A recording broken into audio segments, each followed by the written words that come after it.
datang untuk ambil statement daripada saya. Dan saya heran kerana terdapat double standard.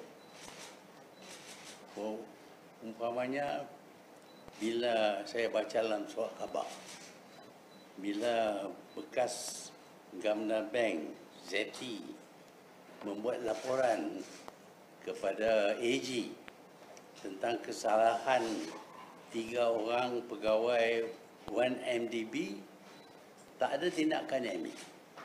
Tak ada polis siasat, tak ada apapun. Jadi itu tak dianggap sebagai satu kesalahan. Sebaliknya, ucapan saya dianggap sebagai menyalahi aturan peraturan kerana saya tak setuju bahawa saya menyalahi undang-undang dan polis datang untuk ambil statement.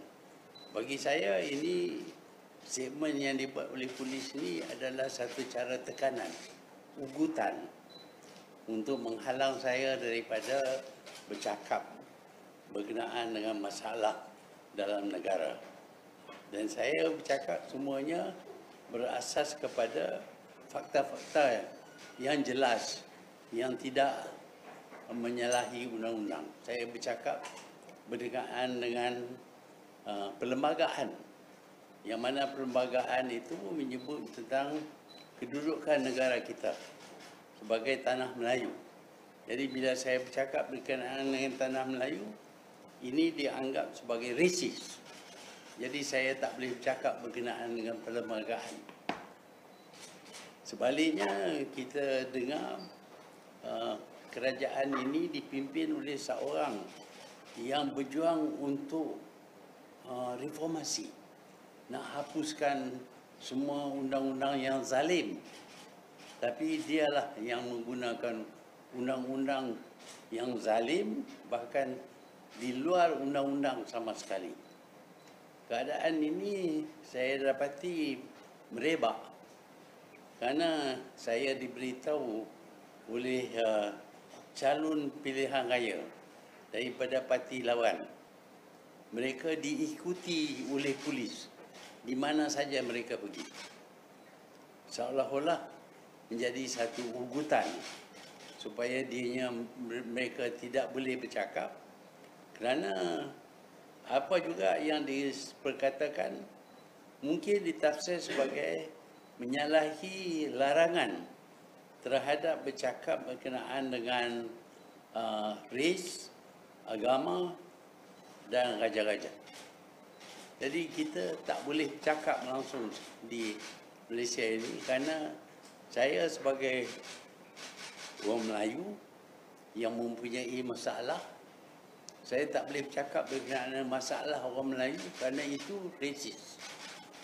Jadi kalau kita tak boleh bercakap berkenaan dengan masalah kita, apa maknanya pilihan raya, apa maknanya demokrasi? Jadi saya berpendapat bahawa kita sudah sampai satu tahap yang boleh kita kenali Malaysia ini sebagai a police state. Kerajaan polis. Kerana pihak kerajaan boleh buat apa juga keputusan. Pihak AG juga boleh buat apa juga keputusan sama ada mengikuti aturan peraturan ataupun tidak. Umpamanya kita dapati apabila kes Perdana Menteri Najib diserah kepada AG. AG Apandi berkata tak ada kes. Sebaliknya kemudian kita dapati bahawa memang pun ada kes yang dikemukakan di mahkamah dan 3 mahkamah, 9 hakim bersetuju bahawa ada kes. Bahkan mereka memutuskan bahawa PM Najib memang salah dan dikenakan hukum penjara dan kena bayar fine, denda. Jadi kita dapati keadaan dalam negara pelik. Seolah-olah bukan lagi ikut undang-undang, ikut sesuka hati. Di satu masa, polis boleh bertindak walaupun tak ada kes. Di mana dalam kes yang memang ada, pihak kerajaan tidak bertindak. Jadi apa jenis kerajaan secara tidak langsung dia mempunyai sifat sebagai seorang diktator yang membuat keputusan sesuka hati. Ada kenyataan dibuat, kononnya perkara ini tak boleh dibincang, tak boleh diperkatakan. Kononnya ada 3R. Sepatutnya benda yang sebegitu serius sekali, yang menghalang hak rakyat untuk bercakap, patut ditentukan oleh undang-undang. Tetapi tidak ada undang-undang yang boleh difahami oleh rakyat. Kononnya tak boleh bercakap berkenaan dengan bangsa, berkenaan dengan agama, berkenaan dengan raja. Sepatutnya benda yang larangan seperti ini diputuskan melalui cara kita buat undang-undang. Cara kita buat undang-undang ialah dengan mengemukakan undang-undang itu kepada Parlimen, mendapat kelulusan daripada Parlimen yang disahkan sehingga ke peringkat yang di-Pertuan Agong, baru dia jadi undang-undang. Tetapi ini Perdana Menteri membuat kenyataan, ini tak boleh, itu tak boleh. Seolah-olah dia raja. Bukan raja lah, dia diktator. Jadi saya dapati bahawa selama kita merdeka lebih daripada 60 tahun, bukan kita jadi lebih liberal, tapi kita lebih bukan kata konservatif, kita lebih jadi kerajaan yang menekan, oppressive government. Inilah yang berlaku. Dan ini diusahakan oleh seorang yang bercakap berkenaan dengan kebebasan, reformasi dan sebagainya, dan cuba menggambar dirinya sebagai orang yang bertimbang rasa, tetapi sebaliknya tindakannya tak sama dengan apa yang diperkatakan olehnya. Sebab itulah hari ini saya dapati bahawa kes Apandi ini perlu diberi pertimbangan, kerana dia jelas nampak cuai dalam menjalankan tugas. Dia memutuskan bahawa Najib tidak bersalah. Dia juga tidak ambil tindakan apabila Governor Bank membuat laporan tentang satu jenayah. Sebaliknya dia mengambil tindakan terhadap saya dan kerajaan. Kononnya kami sudah salah dalam to dismiss Apandi. Sebelum pun saya bersedia untuk pergi ke mahkamah untuk pertahankan keputusan saya untuk singkirkan Apandi, tetapi kerajaan membuat keputusan bahawa Apandi boleh diminta supaya gugurkan tindakannya dan dibayar sagu hati entah banyak mana.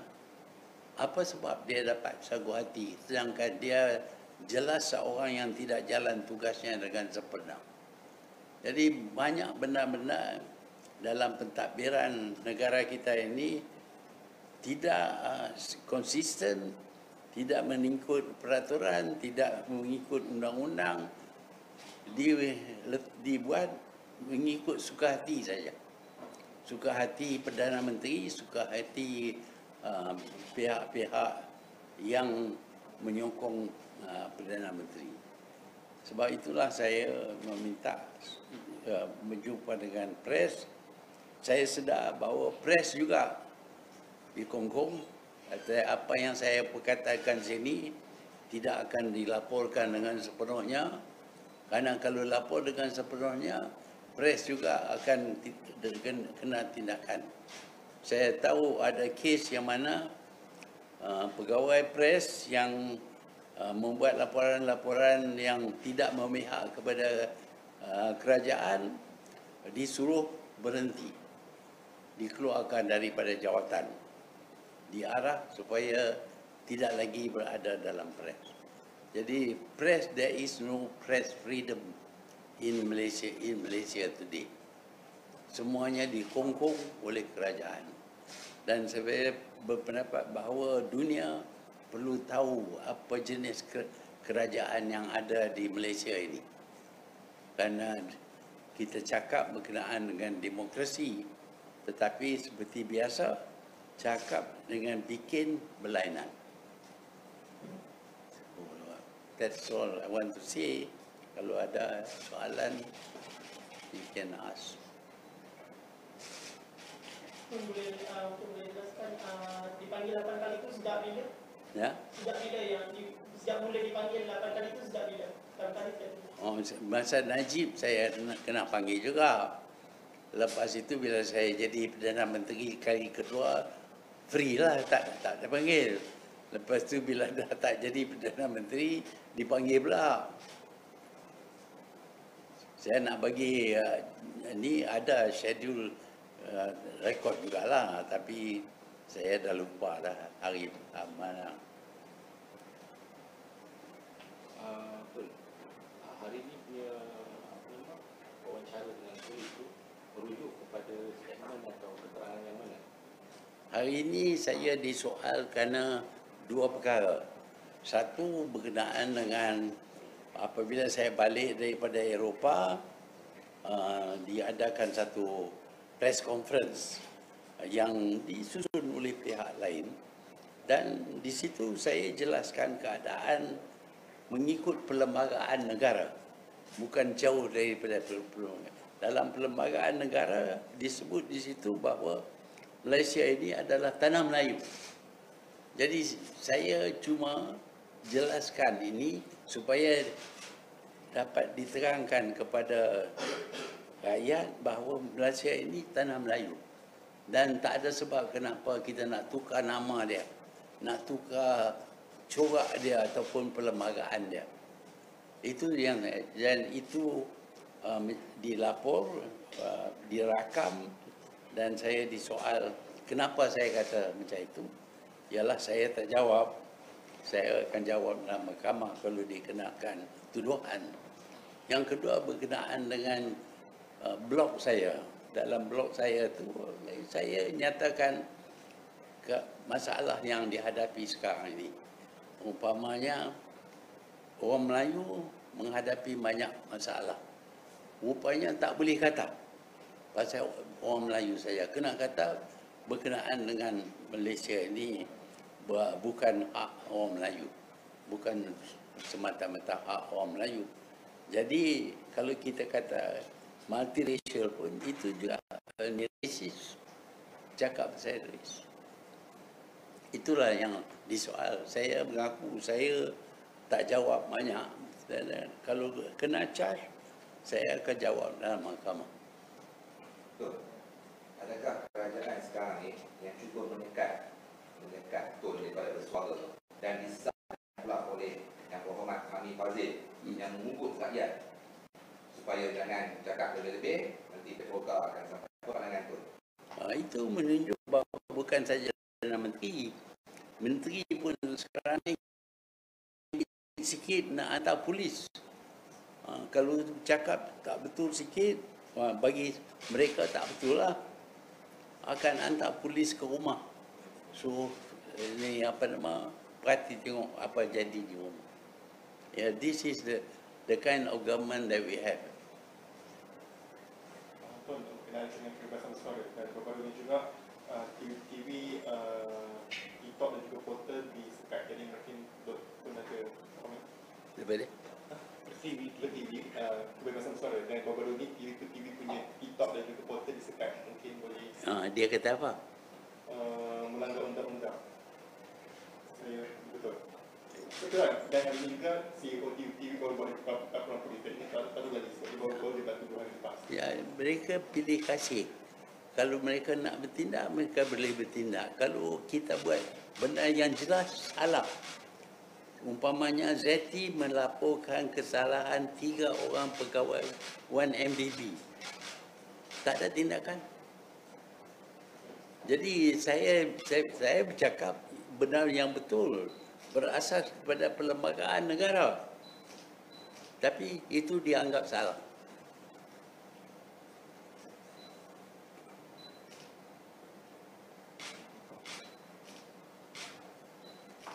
No more question.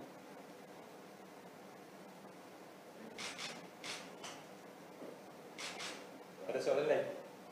Saya boleh ulas berkenaan dengan keputusan pilihan raya negeri. Pilihan negeri.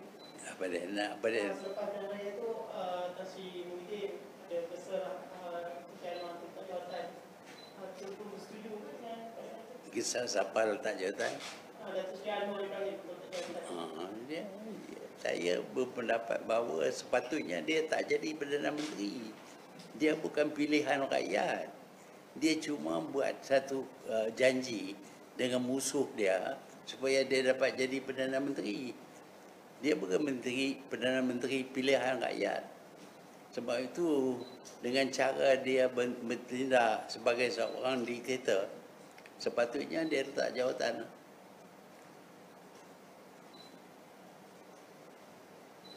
Apa nasihat tu kepada kami semua ni yang terlibat dalam cyber war ni, yang dibuli ni, this oppressive and very repressive government. Ya, kalau kita tak tegur apabila orang buat salah, dia akan teruskan kesalahan, cara kesalahan dia. Jadi saya tegur, tetapi saya tegur pun press tak boleh lapor. Tak boleh lapor sepenuhnya. Lapor berkenaan dengan yang disukai oleh kerajaan saja. Ini memberi gambaran yang tidak baik kepada kerajaan dan mereka seolah-olah mereka tidak salah dan mereka akan teruskan cara mereka. Ini akan rosakkan negara kita.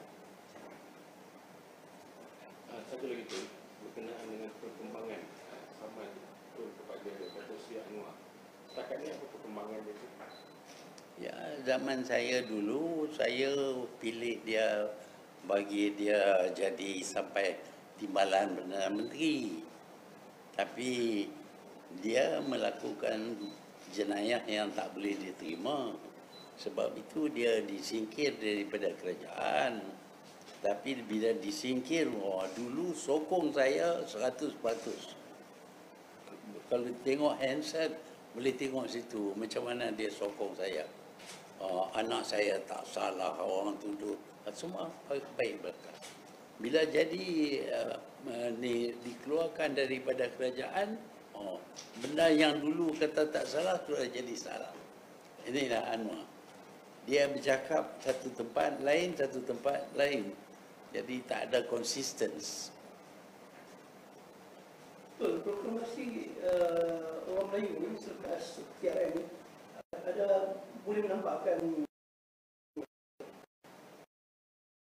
Pasal kita nak jelas kepada orang Melayu akan masalah mereka. Tetapi sekarang ni kita tak boleh bercakap berkenaan dengan orang Melayu. Kerana ini racist. Jadi kita ada masalah, kita tak boleh atasi masalah. Kerana nak mengatasi masalah itu dianggap sebagai racist. Bercanggah dengan arahan Anwar Ibrahim. Boleh masuk dalam press. disiplin dekat seminggu. Ada apa-apa lagi nak tanya? You can ask anything. Betul. Pilihan Raya Negeri 4 menunjukkan UMNO dalam prestasi terburuk dulu waktu tu menjadi Perdana Menteri. UMNO tak pernah dalam keadaan tu. Jadi ada tu rasa Presiden UMNO sekarang perlu letak jawatan ambil tanggungjawab di atas kekalahan tersebut. UMNO. UMNO. Ya, kita lihat UMNO dulu satu parti yang disokong oleh seluruh negara sehingga kita dapat tewaskan British pun kita dapat tewaskan. Kemerdekaan pun kita dapat capai. Pembangunan negara pun dapat berlaku dalam semasa UMNO memerintah. Tetapi apabila ada pemimpin yang bukan utamakan perjuangan UMNO, sebaliknya lebih utamakan apa yang pemimpin dapat. Cash is king. Rosak UMNO. Sejak itu kita lihat prestasi UMNO merudum. Di satu peringkat turun lagi sampai sekarang ni tak tinggal berapa dah, tinggal berapa 16 ke apa. Daripada dulu majoriti yang kuat dapat diri kerajaan yang kukuh, sekarang ini dipandang hina oleh ahli-ahli mereka sendiri. Siapa yang tidak bersetuju dengan pemimpin disingkir. Itulah UMNO sekarang ini. Ini bukan UMNO yang ditubuh. Ini UMNO yang kena hijack oleh orang yang mempunyai perjuangan yang berlainan. Tun, sebagai Presiden UMNO paling lama dalam sejarah UMNO, nasihat Tun pada Presiden UMNO sekarang, Zahid Hamidi.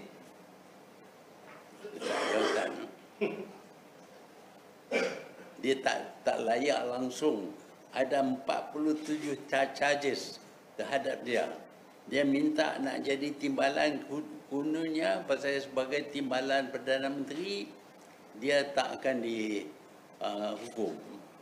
Tapi saya harap dia akan dihadapkan ke mahkamah dan tidak ada pengaruh lain yang cuba menyelamatkan dia. Jangan kata pula, kalau Muhyiddin boleh gugur, dia pun patut boleh gugur jugalah. Tapi kes bukan sama. Untuk media yang mungkin dah disekat dan mungkin akan disekat, jadi siapa yang patut bertanggungjawab ataupun mungkin bagi jawapan berkenaan dengan sekatan yang mungkin tak ada kena dengan Ialah media ada press clubnya. Jadi media patut pertahankan dirinya juga. Kebebasan pres adalah perkara yang penting. Walaupun kita akui di Malaysia ini ada benda-benda yang dianggap sensitif. Benda yang semacam itu tak payahlah kita nak bangkit. Tapi berkenaan dengan keadaan di Malaysia, hakikatnya ialah orang di Malaysia ini masih lagi terbahagi mengikut kaum. Dalam pilihan raya pun kita terpaksa ikut kaum. Kalau kawasan ni kawasan Melayu, Melayu saja. Kalau kawasan Cina, Cina saja. Jadi bukan Malaysian. Bukan Malaysian. Sepatutnya kalau Malaysia tak pedulilah siapa yang menjadi pengundi. Pasal mereka semua Malaysia. Calon juga Malaysia. Boleh menang, boleh kalah. Tapi kita dalam Malaysia ini, kawasan ini, ini Cina punya. Ini Melayu punya. Ini ya boleh bagi kat orang Sabah, orang Sarawak. Itu menunjuk bahawa belum ada rakyat yang berjiwa Malaysia. Betul. Berkaitan juga dengan pilihan raya lepas, pilihan raya negeri. Jumlah peluang mengundi itu tak begitu tinggi. Jadi apa pandangan tu? Adakah ada beberapa faktor yang menyebabkan? Ya, ada orang yang agak berasa bertanggungjawab. Mereka keluar. Ada orang yang tunggu kalau dapat duit baru keluar. Ada orang yang kononnya berasa bosan, dapat duit ke tak dapat duit, kami tak keluar. Jadi kita dapati bahawa pendirian rakyat tak sama. Sepatutnya saya berpendapatlah kita patut ada cuma 2 parti saja. Satu parti lawan dengan satu parti, yang mana ini akan menentukan mana-mana satu parti akan menang. Tetapi kita sekarang ni yang mempunyai terlalu banyak parti. Dan kita dapati bahawa pengundian bukan dibuat mengikut kebaikan kerajaan, tetapi faktor lain. fakta kupua, fakta bangsa, fakta parti, itu yang diutamakan. Baru-baru ini juga ada beberapa pandangan daripada beberapa tokoh yang mentikaikan kenapa Melayu banyak mengundi PN. Pada masa yang sama dia tak mentikaikan pengundi yang mengundi JP atau PH. Jadi bagaimana tu melihat pandangan ni? Kritikan ni. Dia melihat maksudnya orang Melayu sokong PN tu dikritik. Tapi yang sokong JP ke sokong PH tak ada isu. Ya, itu menunjuk bahawa kita terima ada orang yang tidak memikir dalam berkenaan dengan hasil pengundian mereka. Mereka sedar bahawa mereka daripada parti sekian-sekian mereka undi. Ada yang tegak masuk dalam parti tak undi. Jadi ada juga yang undi kerana duit. Ini menyebabkan kita dapat bukan kerjaan yang tidak tahu politik. Tidak faham politik, pasal politik ini rumit. Banyak faktor-faktor dalam politik yang ramai tak faham. Jadi antara orang yang faham dengan orang yang tak faham, pendirian mereka berkenaan dengan mengundi atau tidak mengundi berbeza. Yang tak faham ini dia mungkin undi bukan kerana dia undi benda yang baik, tetapi kerana dia disuruh ataupun dia terikat dengan parti.